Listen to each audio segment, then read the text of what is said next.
Welcome to This Week in Cannabis. My name is Sean McKay, and I'm here filling in for Jesse Day this week. Away on holiday, we are stoked with this week's guest. We brought you someone special, none other than Chef Adam, aka the Butter Chef Adam Barski. He's a Red Shield chef and a founder of the Culinary, director of Butter Bakery. He's very popular high-end dinner series, combines elevated infused cannabis dining experiences paired with the entertainment and educational lean. He's also been making a circuit, speaking to people about how he infuses cannabis into his dishes, and we're very happy to speak with him today. So welcome to the program, Adam. Thank you. Yes, Sean, thanks for having me. Great. So I'm just going to dive right in with you if you don't mind. So Sure. please tell me how you got your start. How'd you get into the culinary arts, for that matter, and how it evolved into using cannabis? Right. So I've been cooking professionally for about 16 years. It's been my career choice since coming out of high school. So that's pretty much professionally all I've done. And in my earlier years, I was a heavy user of cannabis. So of course we experimented and dabbled in cooking with it, and making those brownies that are much too strong because we had no idea what was in it, and left the plant matter in there and all that stuff, and we ate those, and it was just a hell of a time. So we kind of took a hiatus from ingesting or cooking edibles for a while, and then there was a single event that kind of changed how I would think about making and working with edibles, and that was when my very best friend was diagnosed with a sickness that they never actually figured out what it was, but he was quarantined for quite a while in the hospital, and lost a lot of weight because he was sick and all that. And when he came out of the hospital, he was also left with a huge hole in his lungs. So, of course, the doctor said you can't smoke or any of that for 5 or so years. You got to let it heal. And they gave him like a handful of all of these prescription meds that, no one really wants to take. So he came to me and asked me if there was a way that I could help him medicate with cannabis. And that's when I started to look at making edibles, because of course he couldn't smoke, in a different way, making it healthier, learning all the different ways of infusing, learning the math of it, just doing it at a higher level. So that's and then I continued to work at both crafts, whether it was cooking with cannabis or cooking in general, just getting better at both those things. And then Right. Okay. Well, you mentioned refining your process, and and specifically science and whatnot. Like, can you explain to us, like, how you have kind of come across or caught up to your approach? Have you worked with a scientist or a team of people that helped you kind of figure out the recipe, or how does that work?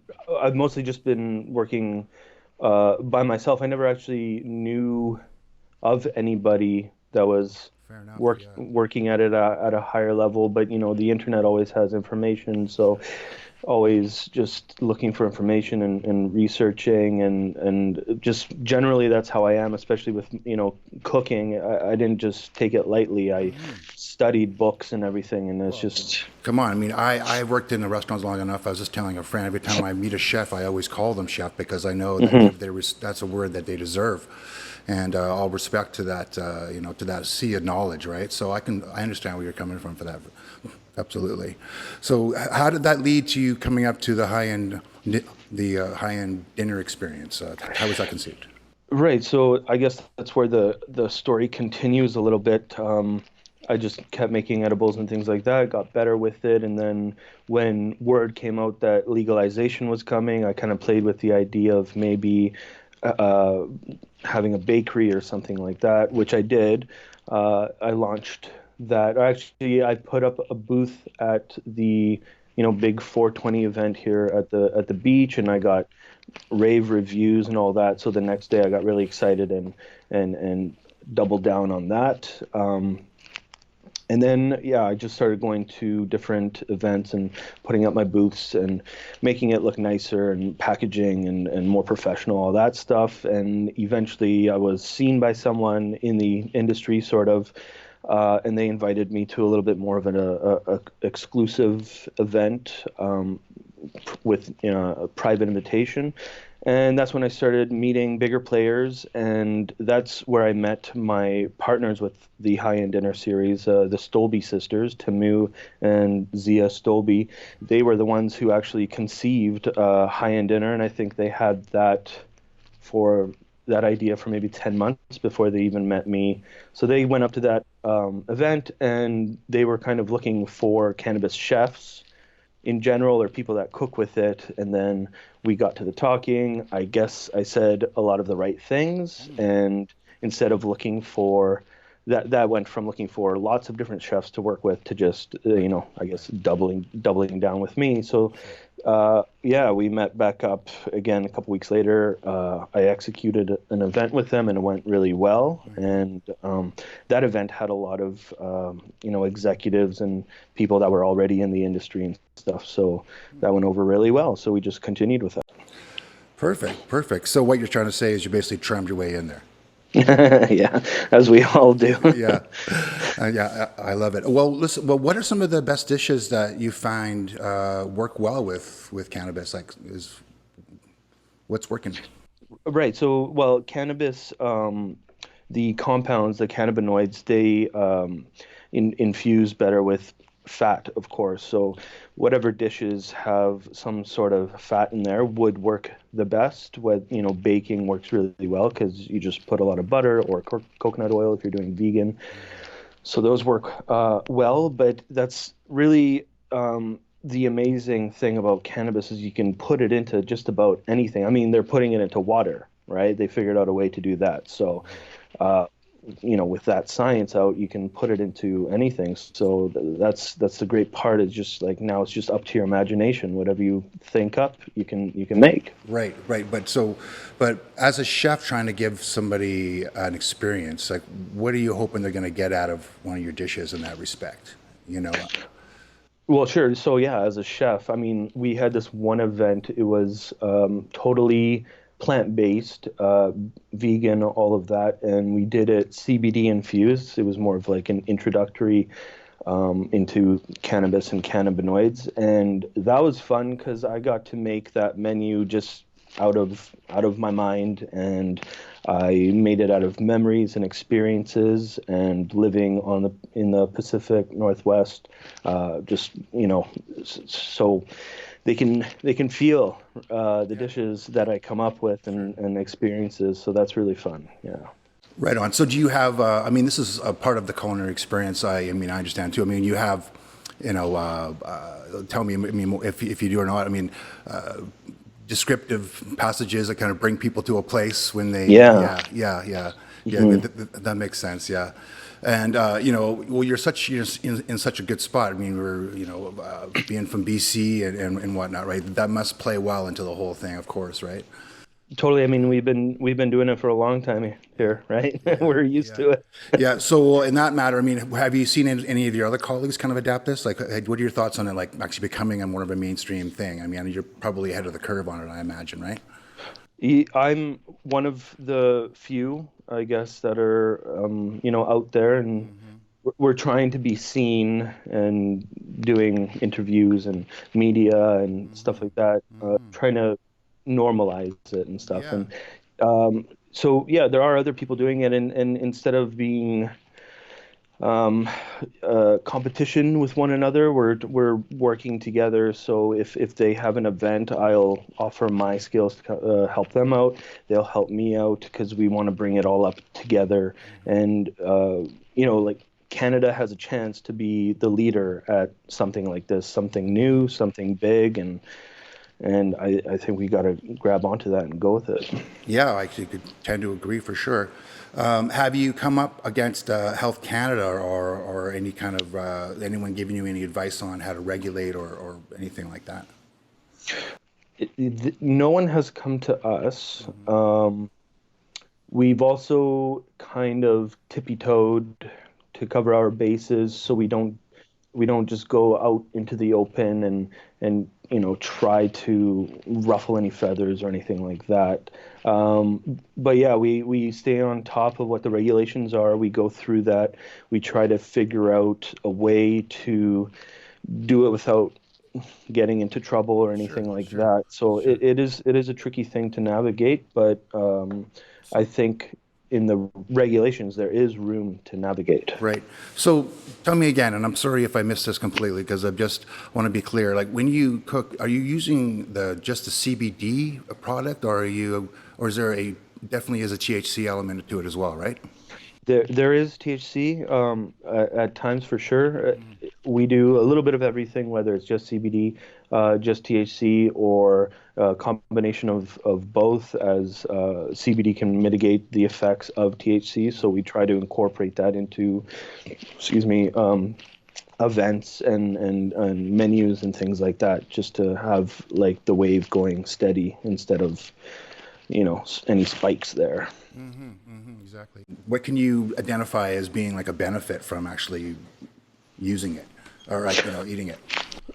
Well, a couple simple ones is like one, of course, you're not smoking it, so you're not doing any damage to your lungs or anything like that. And two, when it's reprocessed in your liver, it come 11 hydroxy THC is what it's called. Once it's been changed into that compound, it's much stronger. So you don't actually have to ingest as much cannabinoids.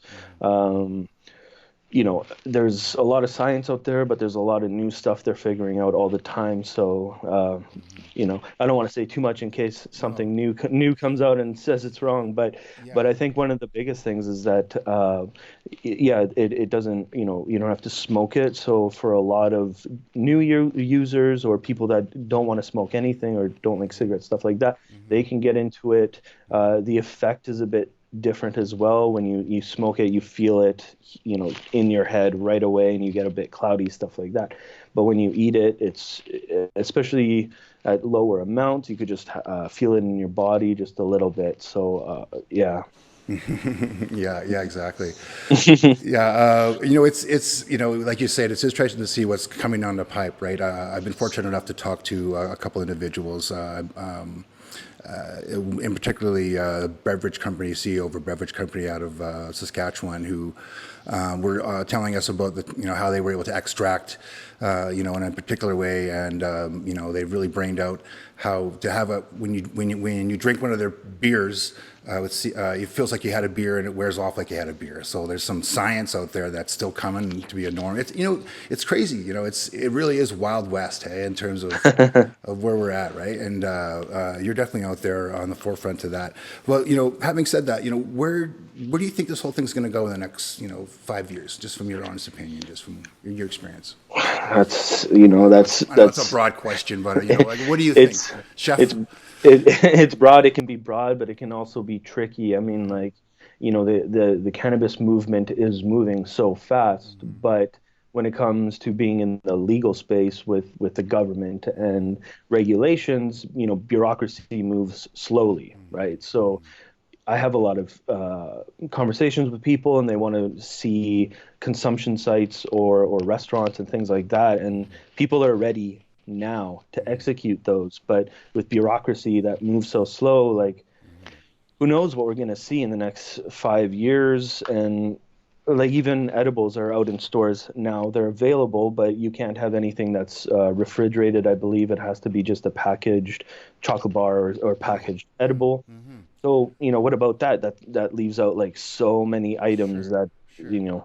Well, that's actually something. I mean, maybe I can ask you. Based on the stuff that is coming out, have you adopted any of the products that are on market now into any of your dishes, or are you still just infusing how you were?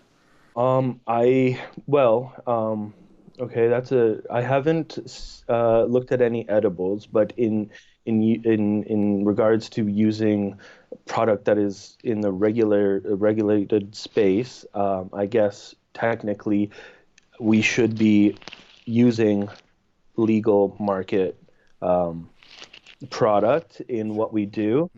Um, but I guess that's also up to, the client and stuff like that. It gets a bit tricky. Um, but yeah, there's not too much I can say on that. I haven't actually even seen any of that of the edibles that are out. Just And maybe at some point you might need to maybe tighten up a bit and start doing that, or for lack of a better word or whatever, right? Or But at least we know it's like it's really just it is like like a piece of red tape. You know what I mean? Like like Yeah. for that matter. I mean, none of this would be here if there weren't people doing what they did in, the black market or the unregulated market, like Yeah, pushing, yeah, and yeah, we exactly. wouldn't have legalization today. And I think that's a really important thing about what we're doing as chefs is normalizing and pushing and um, you know, pushing against the regulations, not in a way to like ruffle any feathers, but hopefully maybe Health Canada will see what we're doing and they want to work with us and create new regulations. And because we're not trying to be enemies with anybody or like flourish in the black No, market or anything like no, that. no, of course, of course. Yeah. But when we first met, it was at another event. Remember where you were speaking at, and if you remember the kind of the mix of the questions and whatnot, and like on discussions, there was a lot of people just that had no idea arranged to that, and then some people that had an idea, like that had maybe done some stuff with it. But I was just fascinated by that. Did you remember that? Yeah, yeah. I mean, and people are just a lot of people are wondering, they're like, what can we do? Yeah, And they're asking us, but we're like, we're not sure either. The yeah, regulations aren't out there, and there's yeah, definitely nothing out there that has to do with events or anything like that. yeah, So yeah, exactly. all we can do is just challenge the Yeah, government, yeah, hope that, they work a little bit quicker in creating regulations and having a space for us to do what we want to do properly and safely. Because, yeah, we're just trying to do it safely and properly. yeah. Well, we're just grown ups and want to have a good time after all. Come on, you know. So listen, my final thing is just to let folks know how can they connect with you if they want to put together a high end dinner series experiment with you or experience. Well, yeah, so I'm on Instagram at the Butter Chef. Okay. You can also check me out at Butter Bakery, and then the High End Dinner is on Instagram at the High End Dinner. There's a High End Dinner website, www.highenddinner.com, and on the website there's a contact form. You can contact us, and we can start a conversation for sure. Wonderful. Well, and we'll put all that stuff down in our descriptions below too. So I want to thank Beauty. you so much for being on the program, man, and I look forward to crossing paths with you and maybe trying some of your dishes sometime. Well, Yeah, totally. maybe. You're invited, and bring Okay. your friends. Okay. Wonderful. And thank you as well, dear viewer. Till next time, this is This Week in Cannabis. You can find us on evolvecannabissolutions.com. And have yourself a great holiday, and we'll talk to you soon. Thank you. Bye.